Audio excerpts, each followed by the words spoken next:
From treadwear to traction ratings, purchasing new tires can be very confusing and frustrating to car owners. Because of this, most people just buy the same tires that originally came on their car, in the belief that if the car company picked them, then they must be the best for their vehicle. Well, tire giant BFGoodrich wants to challenge that logic and to prove it.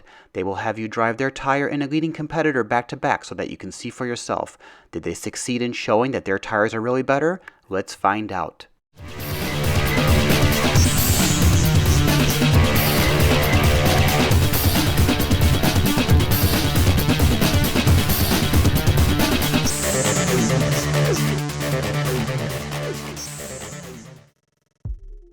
I was invited to the Are You Driver Enough tire comparison event sponsored by BFGoodrich. Here is where two identical cars are fitted with different tire makes. One car is equipped with a leading national brand, and the other car rides on a BFGoodrich equivalent.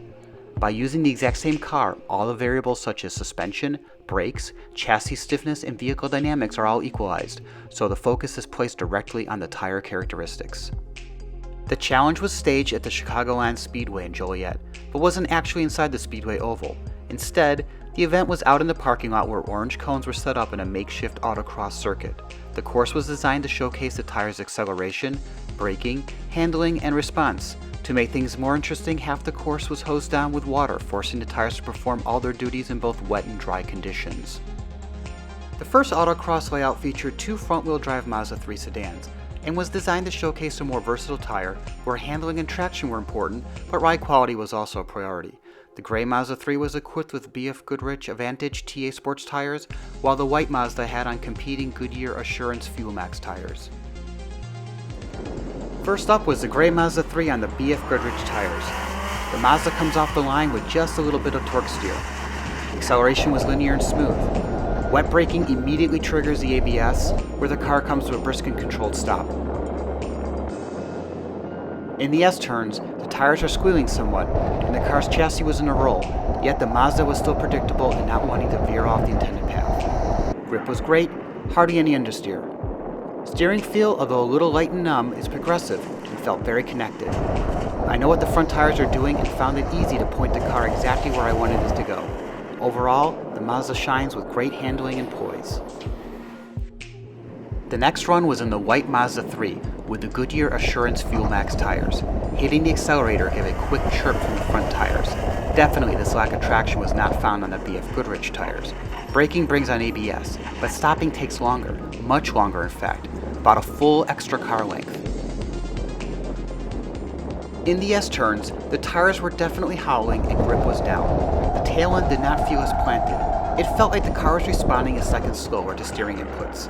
Also, there was evidence of wheel hop, as I could hear the flapping of the tire between the wheel rim and the pavement. Unfortunately, this did not inspire confidence, and I found myself driving slower as I crossed the finish line. Although the cars are exactly the same, their behavior on this course is profoundly different and eye-opening. And before anyone thinks the tires were inflated differently to give one tire an advantage over the other, I was shown the tire gauge proving that both sets had the exact same PSI. The next demonstration was of the two Ford EcoBoost Mustangs, sporting all-season performance tires. The red Mustang had on the BFGoodrich G-Force Comp2 AS tires, and the white Mustang wore competing Continental Extreme Contact DWS 06 tires.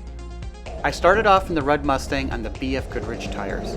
Off the line there is great grip under hard acceleration. No tire slippage even with the increased horsepower of the Mustang. Braking on the wet tarmac proves to be easy and drama-free, resulting in a great stopping distance. Wet and dry handling in the S-turns, even with the rear-wheel drive platform, was predictable. Everything remained in control regardless of how quick and tight the turns were. Nice traction overall. No oversteer or squirreliness from the tail end. Front tires do their job and carve through the slalom with great feedback and no delay. The G-Force Comp2s proved to be a solid tire. No complaints. And now for the Continental tires. Acceleration was good, braking in the wet, not so much. Again, just like with the Mazda demo, the extreme contacts needed close to a full car length longer to stop.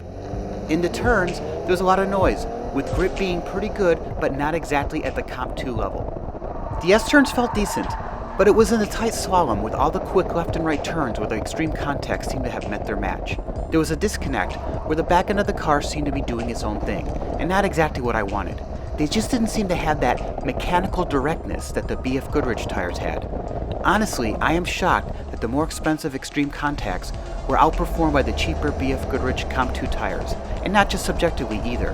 With the Comp2 tires, I crossed the finish line a full 2 seconds faster every time. Walking back to the entrance tent at the end of the day and gathering my thoughts, it became very clear how important a tire is to a car. Yes, all tires are round, mostly black and made of rubber, but the type of tire you put on your car can literally transform its feel, its handling, its performance, and the sense of confidence it gives to the driver. No other single component can alter a vehicle's dynamics so quickly and so easily than installing a proper set of tires. So in the end, was I driver enough to attend this event? I definitely think so, but the real question is, did BFGoodrich make me rethink my next tire purchase? Yes, absolutely. I'm Paul Herrold with Sons of Speed. Thanks for watching.